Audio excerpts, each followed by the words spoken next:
Very pleased man at the end of that. Yeah, because that's down to the players. The performance was outstanding for long periods in the game against a team of players that I've got a lot of respect for. You know, they're, I said, they looked a little bit disjointed, but Neil Harris went in and all of a sudden they became a team. I watched a full rerun on Sunday of the game against Peterborough, and that could have gone either way, and we all know how good Peterborough are, but that wasn't game on like it was for Cambridge and Peterborough. That was a one-sided event. The only downsides to us is we don't get the second goal and kill the game. If we get that, then we might have got a few more, but it was a bit back-to-back home games. We spoke all week leading up to that about the importance of the 2 wins, and the boys have delivered that. And we've made changes, we've freshened the team, and we've kept it alive. And you know, we've won 3 points, and we go to Central Bank on Saturday, and they've had another great result tonight under Michael, and that'll be really tough. Game followed pretty much the same pattern as Saturday, didn't it? The visitors kind of frustrated you early on, then you get the goal, and you're certainly ahead for long periods of the game, but you just couldn't quite shake them off. No, I think, listen, we've had a couple of one-on-ones with the goalkeeper, haven't we? And you have to take them. I think we'd expect Jamie Reid to do better in his finish, but the kid's been on his on the treatment table for well over a week, and we'd expect Foster Caskey to put the header into the net. It's a brilliant run with Jake. I thought his runs all night into the box were terrific, but he should score the header, and you could say it's a saver. Is that we'd expect Jake to score with his quality. Some at this level, the goalkeeper would save it, and he did tonight. So, and then second half was one of frustration. We get into their half with considerable ease. We moved it around, and we had big opportunities, 4v2s, 3v2s, and etc.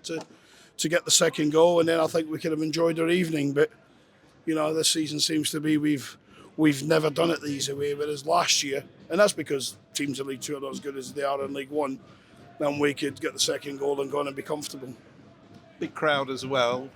You know, that second half was, how tense was that? And you know that you knew that there was kind of an undercurrent at that far end. Well, I think you notice it, don't you? You notice the rivalry that happened here before, wasn't it?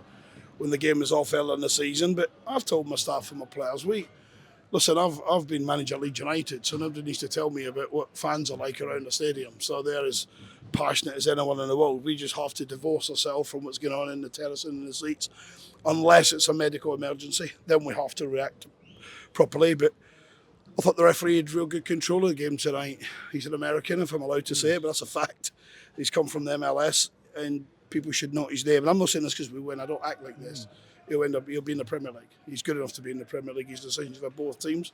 His awareness, his positional sense. I actually said it to him on the pitch, and the last 2 referees I said that now operate in the Premier League, like David Cook, for example. So I said to him when I seen them in the lower leagues that they'd end up in the Premier League, and he will.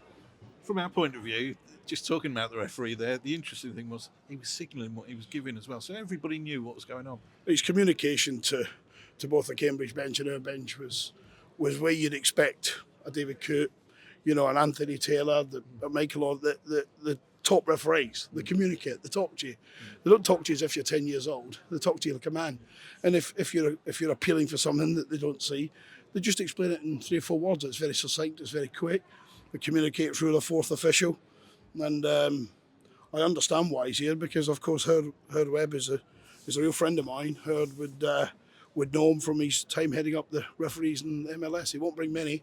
He'll only bring ones into the EFL structure that he thinks can go through the levels, and he's certainly one of them. Steve, you said, let's have a look where we are at the end of February. You happy? Yeah, listen, I think I've always said let's where we are. Let's see where we are when we come out of Central Bank.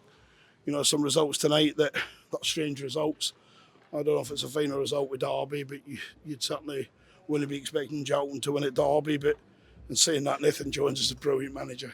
He's just going to have a big impact. And, you know, there's other big games around us. But as I said to the players, you know, when you're in this promotional season, I've been at many times, there's loads of storms come. And storms can be opposition, storms can be officials, storms can be players getting injured, storms can be bad misses, storms can be bad mistakes at the back, it could be a bad error, but you learn to dance in the rain. That's what you do. And and that means you learn to work hard, you learn to be disciplined, and I thought our players danced in the rain tonight, although it was only a little bit showery later on. Keep dancing, Steve. Good Thank one. you. Thanks.